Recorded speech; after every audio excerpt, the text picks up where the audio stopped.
We're coming on the air with breaking news. The Pentagon confirming that Iran has launched a series of ballistic missiles targeting American forces in Iraq. Let's go to NBC's Richard Engel right now. He is in Iraq with the latest. What can you tell us, Richard?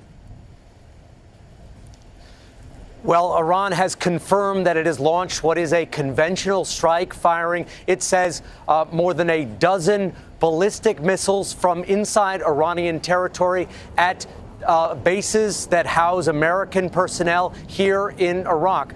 The U.S. military says that two bases were targeted. The Al-Assad base, which is in western Iraq, about 200 miles from the Iranian border, and here in Erbil, where I am right now. We heard what seemed like two explosions, and there are helicopters in the sky right now patrolling the area.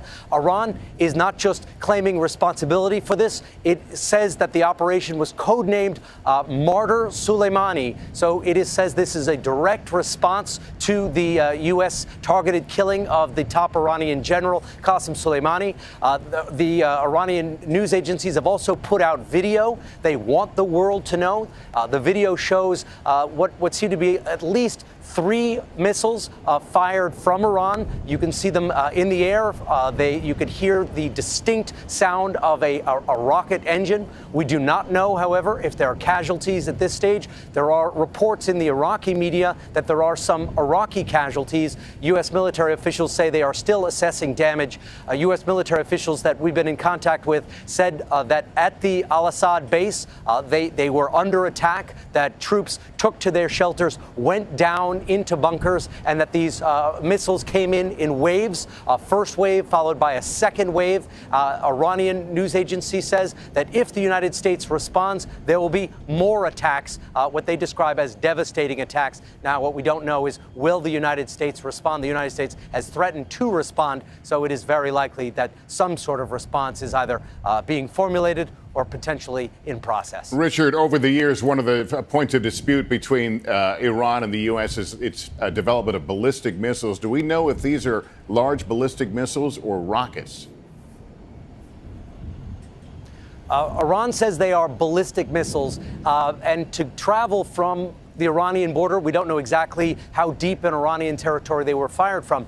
But to go just from the edge of the Iranian border to the Assad base, you would need some sort of powerful missile. It wouldn't have to be a long-range missile, but a lot more than just these point-and-shoot rockets that tend to be fired at U.S. bases here in Iraq. So a very significant escalation. This is a conventional cross-border attack by an organized military against an organized military base, U.S.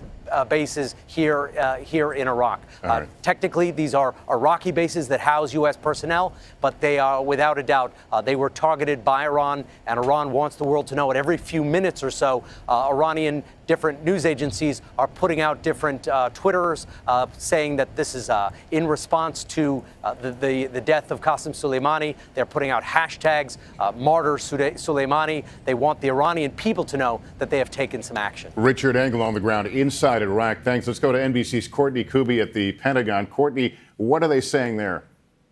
Well, they're saying the Pentagon was the first one to acknowledge that, in fact, that what they are saying, Iran launched more than a dozen ballistic missiles from inside Iran at two locations inside of Iraq. These are Iraqi bases that house U.S. and coalition troops and Al-Assad in western Iraq. And then, of course, the launch up towards Erbil, what's unclear is, in fact, whether they were targeting or actually struck the base. There is a base that houses a number of U.S. military in Erbil. You'll remember only a few weeks ago, they launched out of there for a part of the raid that killed Abu Bakr al-Baghdadi. Only weeks ago, they launched out of Erbil. So there is a U.S. military presence there, but what's unclear is exactly what was hit up there.